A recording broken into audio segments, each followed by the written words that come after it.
Bonjour à tous. En plus d'un siècle d'existence, Rolex a créé un bon nombre de modèles iconiques.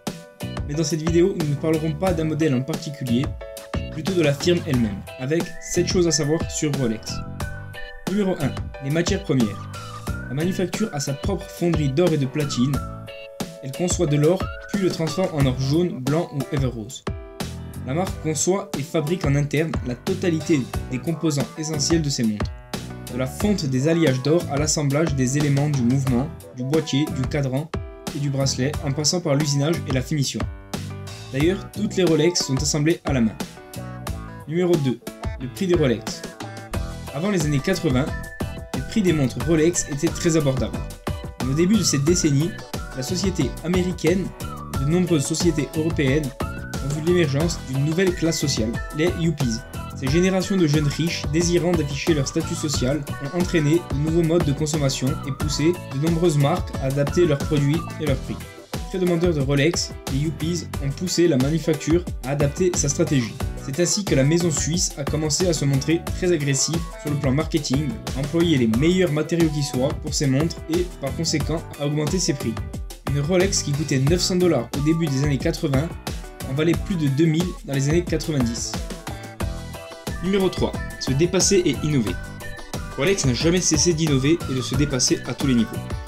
En 1926, la marque crée la première montre étanche, la Rolex Oyster.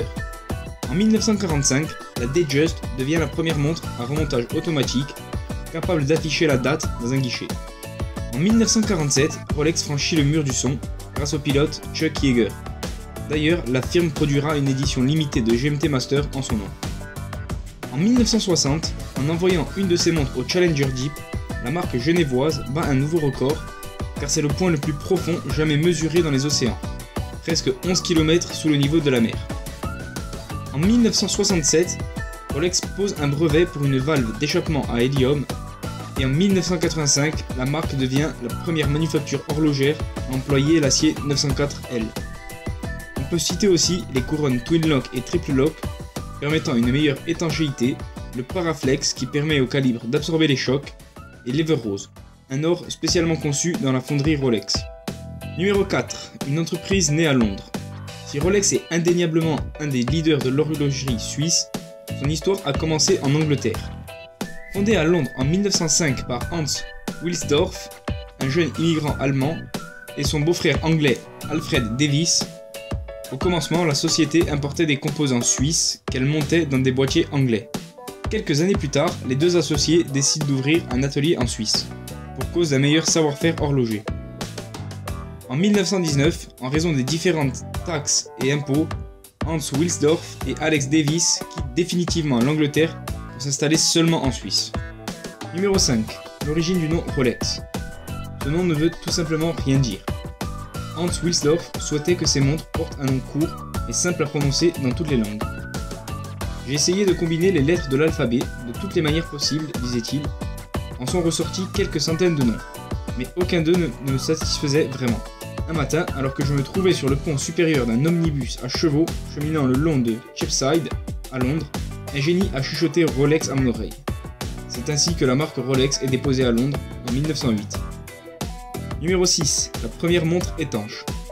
En 1926, Rolex donne naissance à la première montre bracelet étanche, la Rolex Oyster. Le mouvement de la montre est complètement protégé et la marque le prouve en équipant la nageuse Mercedes Glaetz lors de sa traversée de la Manche en 1927. Après 10 heures d'effort, la nageuse termine sa traversée. Le garde-temps en ressort en parfait état de marche.